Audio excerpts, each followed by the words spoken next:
press. When they came to me, we sat there together, and I was like, I had to say, I can't. So why does it all come to a head now?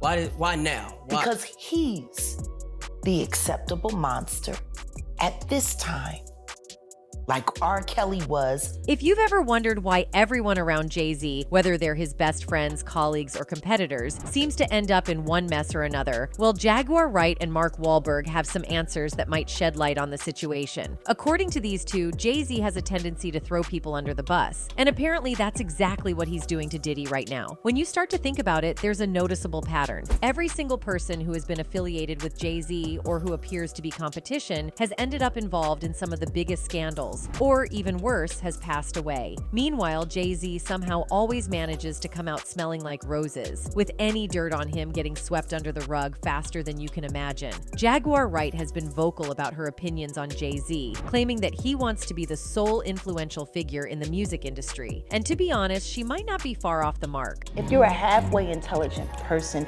when do you start questioning how lucky some keep getting? There are rumors floating around that he might have a hand in exposing all these celebrities' secrets, protecting his own reputation while doing so. The big gossip is that Jay-Z has someone in his circle who's known for being a snitch, and that's Desiree Perez. She's a big name in his company, but here's the juicy part. Back in her past, Desiree got caught with a massive amount of in Miami, like 35 kilos of from Griselda Blanco kind of massive. Instead of taking the fall, she cut a deal with the feds, flipped, and started wearing wires to help take down some big players in the world. In the hip-hop culture, where defying authority is almost celebrated, being a snitch is seen as a huge betrayal. I mean, Desiree Perez wasn't just any informant. She played a major role in some high-stakes DEA operations. That's why there's a lot of buzz right now about Jay-Z possibly playing a bigger game behind the scenes, especially when it comes to other big players in the music industry like Diddy. People are really starting to wonder if he's the one pulling the strings. Think about it. Diddy's been a major player for ages, but suddenly all sorts of scandals and old stories are popping up out of nowhere. Old videos are resurfacing, his house gets raided. Things are looking pretty intense for him.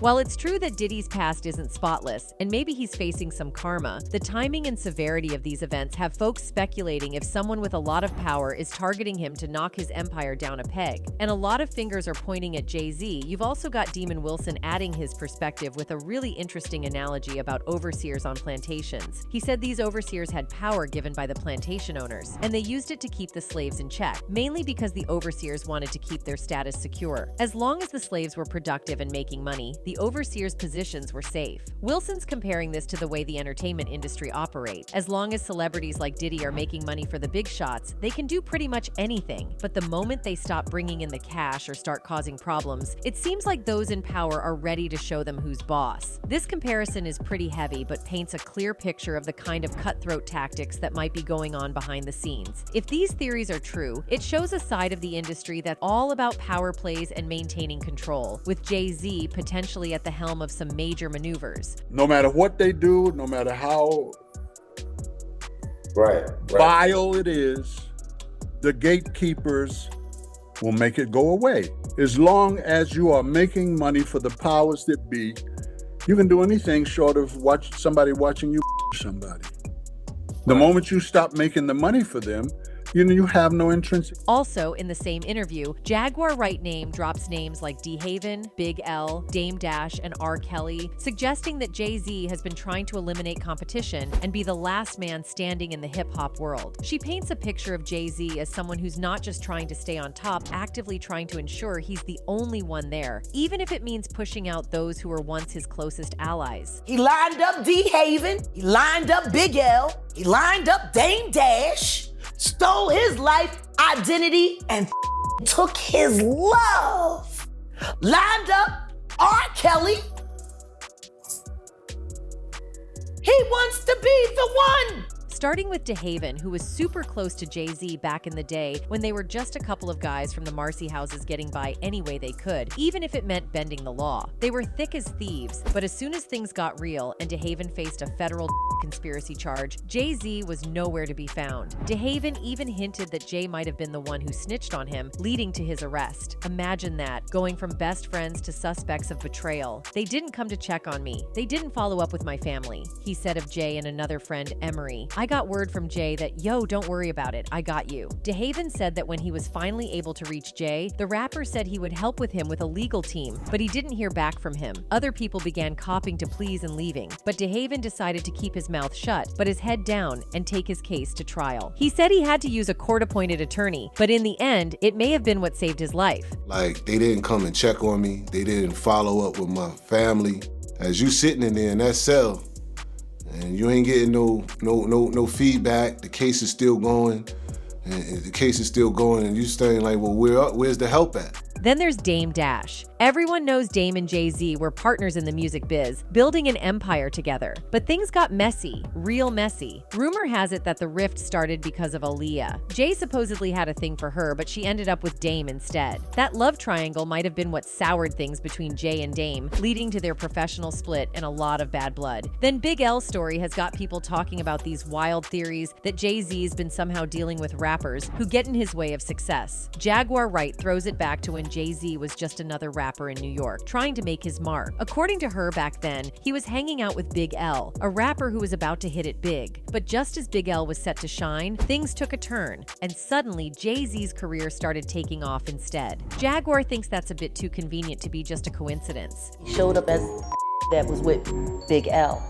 Yes. Big L was who put Jay-Z. Then you've got the whole situation with the legends, Notorious Big and Tupac. Remember how Jay-Z was getting pretty tight with Biggie and Diddy? Well, after Biggie and Pac tragically passed away, the rap game was pretty much up for grabs, and it turned into a bit of a power struggle. Jay-Z managed to come out looking like the next big thing. Jaguar points out that Jay-Z's rise amidst all these tragedies doesn't exactly seem like just luck. Jaguar raises a valid point. How many times can someone get lucky before you start questioning if it's really just luck? Biggie died, Tupac died. There was the fight between who was the top rapper now, Nas and Jay-Z, and then the next thing you know, Nas has a nervous breakdown. If you're a halfway intelligent person, when do you start questioning how lucky some keep getting? Even Cassidy dropped some comments in an interview hinting that there might be some truth to the idea that Jay-Z's career got a major boost from the untimely demises of Biggie and Tupac. Cassidy breaks it down, saying Biggie and Pac weren't just making their own hit. They were inspiring a whole bunch of others to create classics. According to him, a ton of artists making good music today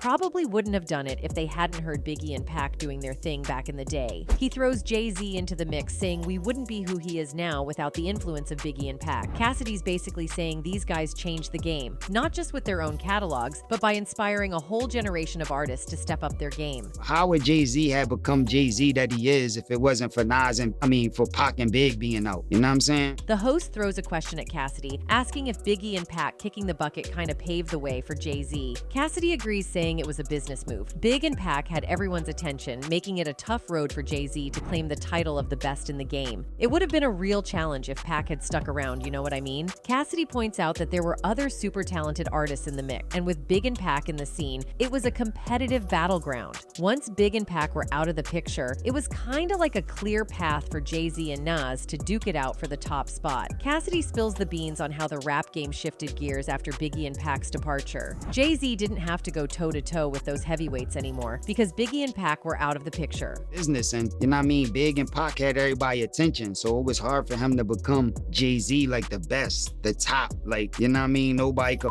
with him. Like, it would have been difficult if they was around. And that's why you see them go through what they went through, because you got to fight for that position. But he didn't have to like fight with Pac or Big no more because they wasn't around. Also, there's DMX. When he passed away on April 9th, 2021, the internet collectively mourned the loss of a true hip-hop legend who had left an indelible mark on the East Coast rap scene. However, as the news of his death spread, it seemed like there might be more to his story than what initially met the eye. While official reports cited a induced heart attack as the cause of death, rumors began swirling, pointing fingers at none other than Jay-Z. It's no secret that DMX struggled with addiction, with allegedly playing a significant role in his declining health. But amidst the chatter about his personal battles, another narrative emerged, one that delved into the long-standing feud between DMX and Jay-Z. These two titans of East Coast rap once shared stages and toured together as part of the supergroup during Jay-Z's Hard Knock Life tour, alongside other heavyweights like J. Rule, Method Man, and Redman. Their collaboration on tracks like Money, Cash, H from Jay-Z's Vol. 2 Hard Knock Life album shook the industry to its core.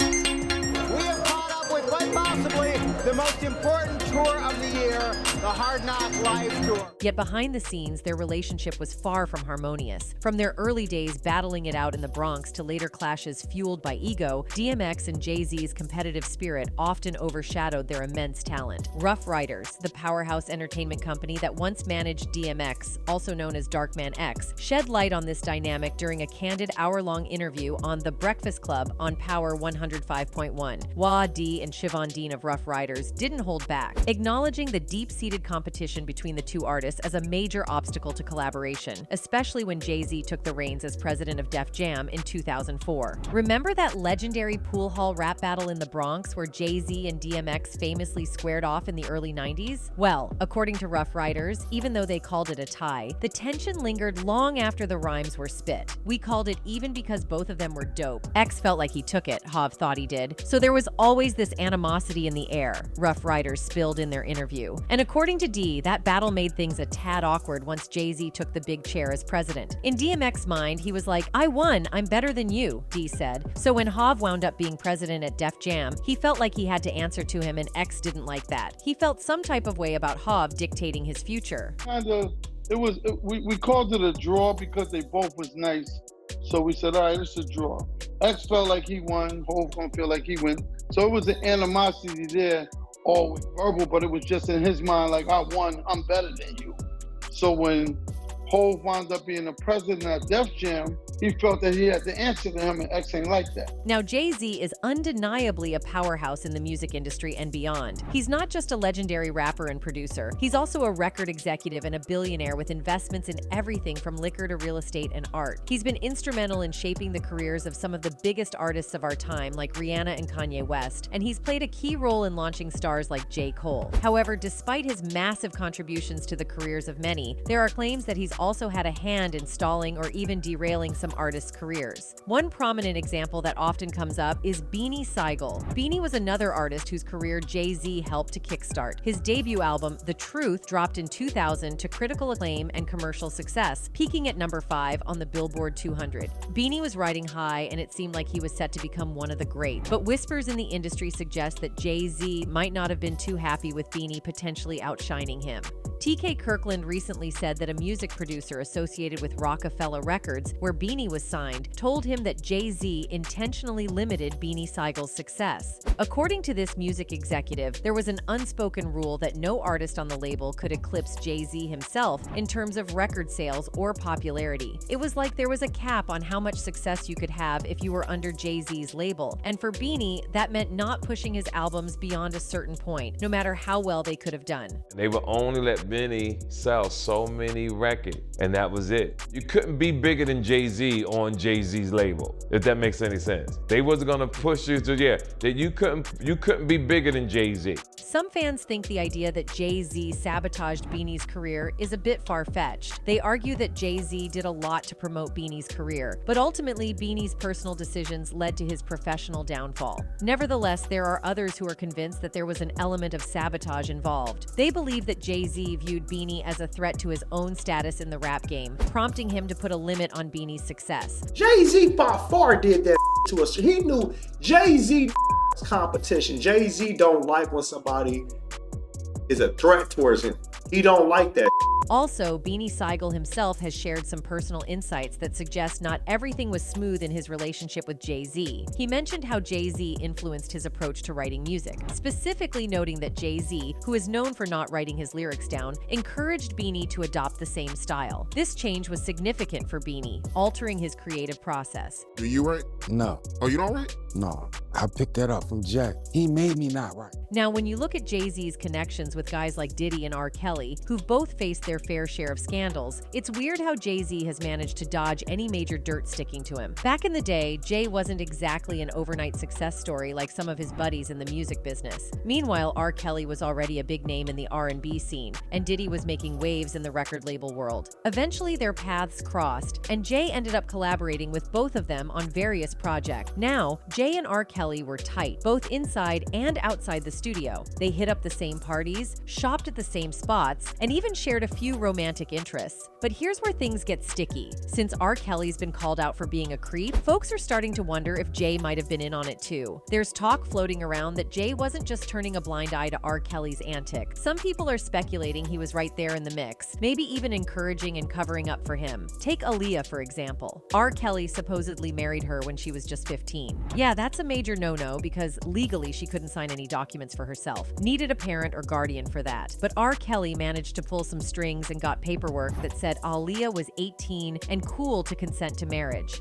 Fast forward, the truth came out, and turns out R. Kelly, well into his 20s at the time, had forged documents to marry a child. The marriage got annulled, but Hollywood's got some seriously messed up dealings, doesn't it? But you know how it goes in Hollywood. If you've got enough money and influence, you can make things disappear and get away with all sorts of stuff. Now imagine if this whole mess went down in 2024. R. Kelly would probably get hit with the cancel train, massive social media uproar, investigations for forging documents and marrying a child, and a swift exit from the industry. But it was the 90s, a different time. Here's the thing, Jay-Z didn't cancel R. Kelly or even keep his distance. Nope, they went on to drop a joint album and even hit the road together on tour. Jaguar Wright chimed in and thought it was all kinds of weird and couldn't figure out how Jay-Z was cool with getting involved with R. Kelly. I mean, looking back, Jay-Z seemed totally fine with R. Kelly being with a minor. Even marrying her makes you question his morals, right? In fact, back in 2002, Nas dropped the hint that Jay-Z was hip to what R. Kelly was up to with underage girls, including Aaliyah. He spilled the beans to Wendy Williams on the radio when a tape of R. Kelly with a younger girl surfaced. He said, "I could have showed the R. Kelly video that everybody's talking about and made fun of it and show pictures of Jay hanging out. You can't tell me Jay didn't see a 14-year-old girl come into the studio and sit on R. Kelly's lap. You're gonna tell me he didn't see no 14-year-old girl come into the vicinity." You can't tell me Jay didn't see a 14-year-old girl come in the studio and R. Kelly's lap. No. You can't tell me, you don't tell me that they're working on that album, that he ain't never seen a When R. Kelly got hit with those terrible charges, Jay-Z tried to act like they were never buddies. There were even rumors that Jay-Z had a major crush on Aaliyah, and everyone in the industry, including her man Dame Dash, knew about it. Dame even spilled the beans to Page 6, saying he tried his hardest. He said, "I did not mean to fall in love with Aaliyah. She was just that cool. But you know, we were both going hard. Everybody was trying to get to Aaliyah. It was not just Jay." According to Dash, he didn't even know Jay-Z had feelings for Aaliyah before he started dating her. He added, "I did not know Jay was trying to holler at her, but then it just happened like that. He was trying, I was trying, everybody was trying. He was going hard." Now, two buddies battling it out for the same girl, total disaster waiting to happen. Jealousy kicked in fast, especially since Aaliyah was juggling dates with both of them. But here's the twist. Aaliyah started favoring Dame, and Jay-Z wasn't feeling it. Now, we all know Jay-Z doesn't handle losses well. It all went south when Aaliyah and Dame took things up a notch, and Jay-Z got the scoop at a 4th of July bash they all hit up. Jaguar Wright spilled the tea, backing up Dame's story. Allegedly, Jay-Z got his revenge game strong by wrecking Dame's business and selling him out, all because Dame got the girl. I think everybody that knows Sean Carter knows that he will slump anyone in any relationship for $1. Look at how he did Dame. But to do it the way he did it, it's malicious.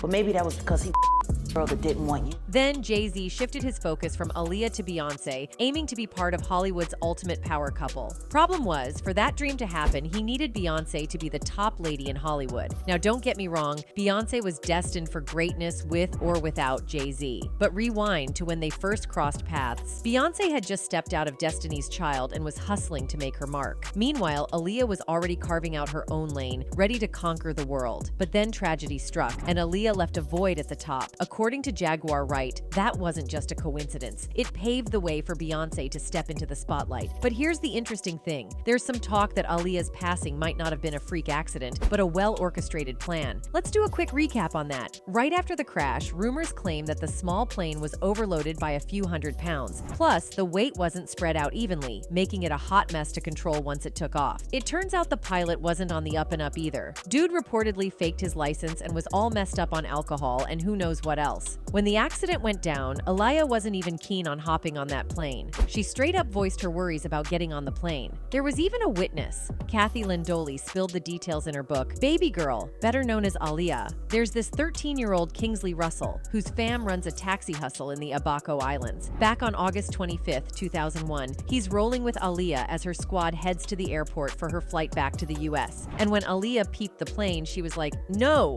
turned around and headed back to the cab, as told by Kingsley. After Aaliyah backed out and headed to the cab, someone from her crew came back to check on her. Kingsley spilled the tea, saying Aaliyah kept voicing her worries about the plane, and apparently they handed her a sleeping pill and she knocked out. Even with her earlier concerns, they still carried her from the taxi onto the plane while she was passed out. Now, fans always say Jay-Z and R. Kelly are in the know about what really went down with Aaliyah, and considering their tight friendship with Diddy, he might have the scoop too, maybe even cracked a laugh and carried on. When karma hit R. Kelly, Jay-Z's PR worked overtime to act like they weren't buds at all. And now it seems Jay-Z is doing the same thing to Diddy. I mean, we know how close they are. Remember when Diddy posted that only his mom and Jay-Z can call him Sean? Plus, there's still a photo of Jay-Z on Diddy's website, and Diddy's been giving Jay major props for stepping into the shoes of legends like Biggie and Tupac. Back in 2022, during a Twitter Space celebration for Biggie's 50th birthday on Tidal, Diddy couldn't stop singing Jay's praises, especially for holding down the rap scene after we lost Biggie and Pac. And remember when Jay-Z teamed up with the NFL and caught some heat? Diddy had his back, supporting him in public. He hopped on Instagram to say, Hav is one of the greatest to ever do it. He has been there for more than anybody from the hip-hop culture, including me. He has always been so selfless and fights for other people. We as a people cannot be divided and conquered at this time. Seems like there's some serious bromance going on. Jay-Z even narrated a video montage for Diddy's Lifetime Achievement Award at the 2022 BET Awards, calling him an inspiration to all those kids starting from scratch. But here's where it gets tricky. People are claiming Jay-Z might throw Diddy under the bus because of all the heat he's getting from the public, when he is also doing the very same thing Diddy did. This whole saga is just mind-blowing. With all these allegations swirling around and quite a few people stepping forward to call Jay-Z out, it really gets you thinking, could there be some truth to all this? And here's something to chew on. Maybe Jay-Z is using the sterling public image of his superstar wife to cover up some not-so-great deeds. But it's a good thing we've got people like Jaguar Wright and Mark Wahlberg who are relentless in their pursuit to uncover the truth. Hopefully we'll see some real accountability sooner rather than later. What's your take on all this drama? Drop your thoughts in the comments below, and we'll catch you in the next video.